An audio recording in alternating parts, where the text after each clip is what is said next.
Mwiriwe neza. Mumeze mute? Ndabona muri mu mwuka kabisa.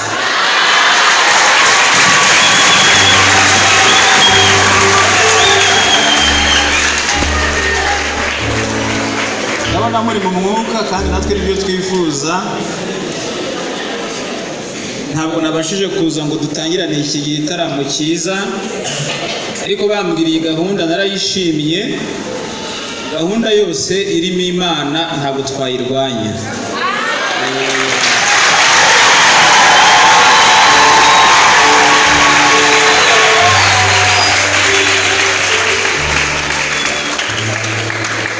Nk'uko nakomeje kubivugana mbere hose, iki ni ikigo birumvikana cya Kiliziya Gatolika ifatanyamo na leta, ariko ntawe tubuza uburenganzira bwe mu misengere ye.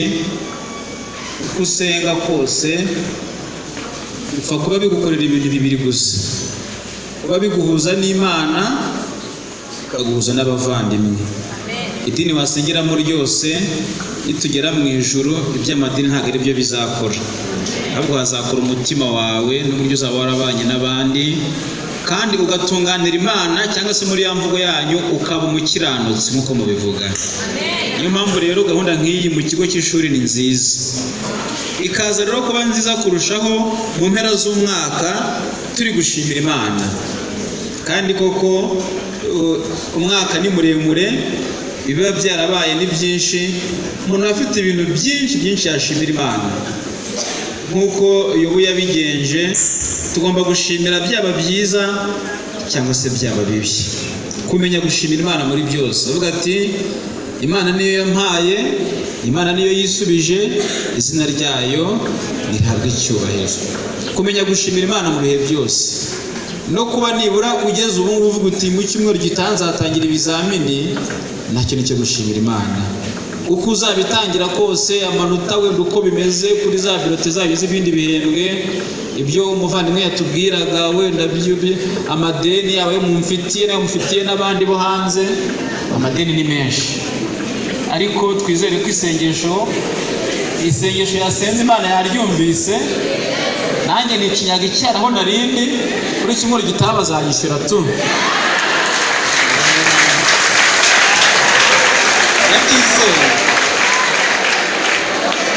Uko nimujya kwishyura muzahere hano, mujye no mu rugo n'ahandi hari amadeni hose mwishyure. Isengesho Imana yaryumvise, ndabyizeye neza. Nanjye ninsoma misa muri iyi minsi ndashyiraho akanjye, isengesho ry'uriya muvugabutumwa gifatanye n'irya misa nzatura, amadeni azishyurwa, turabizi.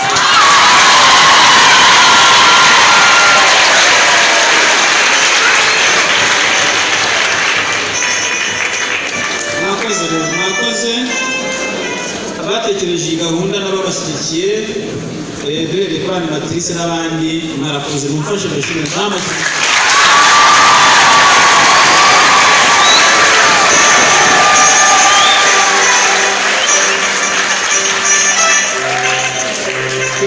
Twebwe nk'ishuri aribyo dutekereza, nibyo byo guteza imbere ikigo, ariko iyo namwe mutekereje ibintu nk'ibi ngibi ni byiza. Icyo rero nasaba nsoza ni uko isengesho ni ryiza, ariko dufite ikibazo gikomeye duhuriyeho twese.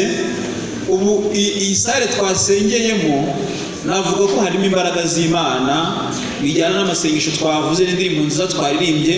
Imbaraga z'Imana zirimo, kandi abenshi nkurikije uko nababonaga mwafashijwe, mwatwawe n'ibyo. Ariko hari ikibazo kimwe gihari hariya ku muryango, n'ahangaha n'ahandi muranyura, Sekibi arabategereje. Uwo Sekibi nawe turamusengeye ngo atsindwe mu izina rya Yesu.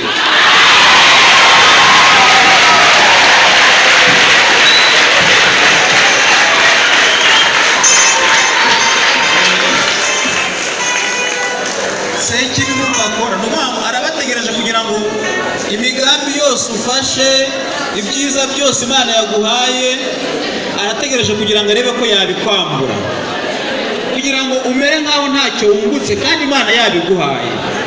Niyo mpamvu rero nk'uko ibaruwa ya mbere ya Mutagatifu Petero abivuga, aravuga ngo Sekibi ngo imeze nk'intare irimo izenguruka ishako yacuncumera. Akavuga ngo nimuyinanire, muyinanize ukwemera, ngo muzirikana ko n'abandi bari hirya no hino nabo bari mu ntambara nk'iyo ngiyo. Iyo ntambara yo turwana na Sekibi ni intambara ihoraho, muramenye ntimuzacogore. Turi mu mpera z'umwaka rero, nkuko nabivuze kuri Rasamburoma, ubona ibintu bijyana no kudohoka, arakererwa, gusakuza mu ishuri, ikinyabupfura kigenda kigabanuka. Uko ugenda ukora gutyo, kuko bajya bavuga mu Kinyarwanda ngo Imana ifasha uyifashije. Kuko Imana ishobora kuba yamaze kuguha iyo ngabire yo kuzatsinda, ishobora kuba yamaze kuguha n'izi ngabire ukeneye kugira ngo usoze umwaka neza, ariko wagera mu ishuri ugasakuza, ugakererwa, ukagwa mu makosa aya n'aya atuma baguhana, abandi bagakurikira. Sekibi akazakumanukira mugiye mu kizamini ukabura kopeye, kandi wenda Imana yarakubwiye ko uraza gutsinda bakaba baguhaye 0. Ibyo byose bisaba ko imigisha mwabonye, ingabire Imana yabahaye, namwe mudisigasire mushyiraho akanyu, kuko Imana ifasha uwifashije. Mudashyiraho akawe rero ntuzarenganye Imana. Ntuzavuga ngo cyagiye ngo badusengera ngo baratubeye, oya ntabwo bababeshya. Ahubwo uzarebe ngo nimba bitakunze uruhare rwanjye ni uruhe. Kuko nakuvuga ngo ubu rero ngo badusengeye ngo ugende mugereka akaguru ku kandi ngo wumve ngo byango, oya ntabwo byijyanamo. Ahubwo Imana imaze gufungura ubwenge bwawe, genda ubukoresha ute kuri ikizamini, ubundi uzi ukuntu uzabitsinda. Reka rero dusoze igihembwe neza, dusoze umwaka neza. Bashimiye ko twagize iyi misa yo gushimira Imana, iki giterane cyangwa se iki gitaramo cy'indirimbo. Nitugira amahirwe bikadukundira, no kuwa gatanu twazagira misa isoza umwaka, tuzareba ko bizakunda muri gahunda zisanzwe. Mwese rero icyo nabifuriza nuko mwakomeza kwitegura neza isozwa ry'umwaka, nkuko umuvugabutumwa yabivuze. Tukifuza ko mwese twazabonana umwaka utaha buri wese yageze mu ishuri ryisumbuye rirenze iryo yari arimo. Abazakora ibizamini bya leta bakabitsinda, aba mu wa 3 no mu wa 6, n'abandi bakimuka. Mwese rero mwakoze, amasaha yagiye ntabwo nakomeza kubarambira cyane, ariko mwumve ko nk'ubuyobozi bw'ishuri iki gikorwa mwateguye twakishimiye, ndetse ndaza no kubwira Padiri mukuru ko mwateguye igikorwa cyo gushimira Imana gihuza amadini yose n'amatorero akorera muri iki kigo, kandi ko byagenze neza, kandi ko Imana yaduhaye umugisha. Nizere ko mwasabiye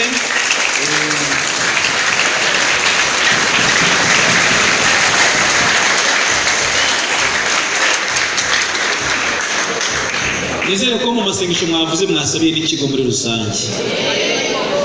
Ukurikiyeho iki? Mwakoze cyane, Imana ibahe umugisha.